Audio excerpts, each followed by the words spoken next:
Anda tidak perlu tahu banyak tentang hal ini, kecuali jika Anda ingin terhindar dari serangan stroke. Simak penjelasan Kak Ika berikut ya.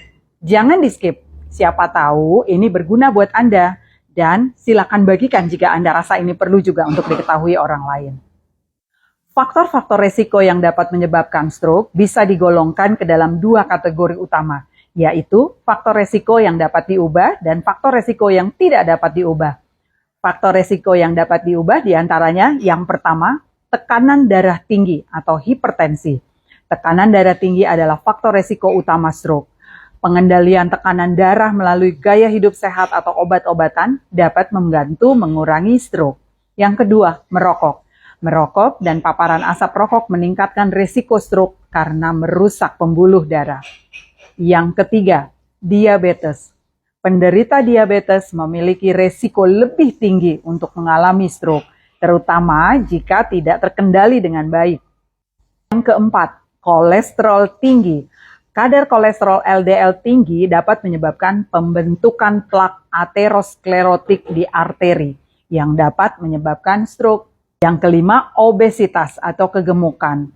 Dan obesitas ini dapat meningkatkan resiko stroke, terutama jika disertai dengan kebiasaan makan yang tidak sehat. Yang keenam, aktivitas fisik yang kurang. Kurangnya aktivitas fisik dan gaya hidup yang kurang aktif dapat meningkatkan resiko stroke. Ketujuh, konsumsi alkohol berlebihan. Minum alkohol berlebihan juga dapat meningkatkan tekanan darah dan risiko stroke. Faktor risiko yang tidak dapat diubah diantaranya adalah yang pertama, usia. Risiko stroke meningkat seiring bertambahnya usia. Stroke dapat terjadi pada orang dari segala usia, tetapi risiko lebih tinggi pada usia lanjut. Yang kedua, jenis kelamin.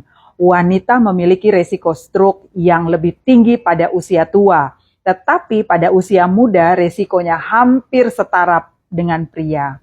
Yang ketiga, riwayat keluarga. Jika ada riwayat stroke dalam keluarga, risiko Anda mungkin akan lebih tinggi. Yang keempat, ras dan etnis. Beberapa kelompok etnis memiliki risiko lebih tinggi untuk terkena serangan stroke seperti Afrika, Amerika, Hispanik, dan juga Asia Amerika. Yang kelima, adanya riwayat stroke sebelumnya. Jika Anda pernah mengalami stroke atau serangan iskemik sementara, risiko stroke berulang dapat meningkat.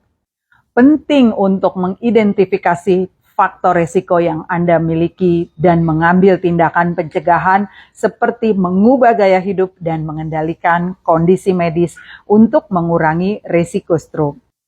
Kalau Anda memiliki keluhan atau pertanyaan seputar penyakit stroke, silakan tulis di komen atau bisa juga DM saya. Saya akan berikan info detail serta penjelasan dan solusi terbaik bersama dokter-dokter yang ada di tim kami tentang produk nutrisi yang bisa membantu mencegah stroke dan pemulihan dari penyakit stroke.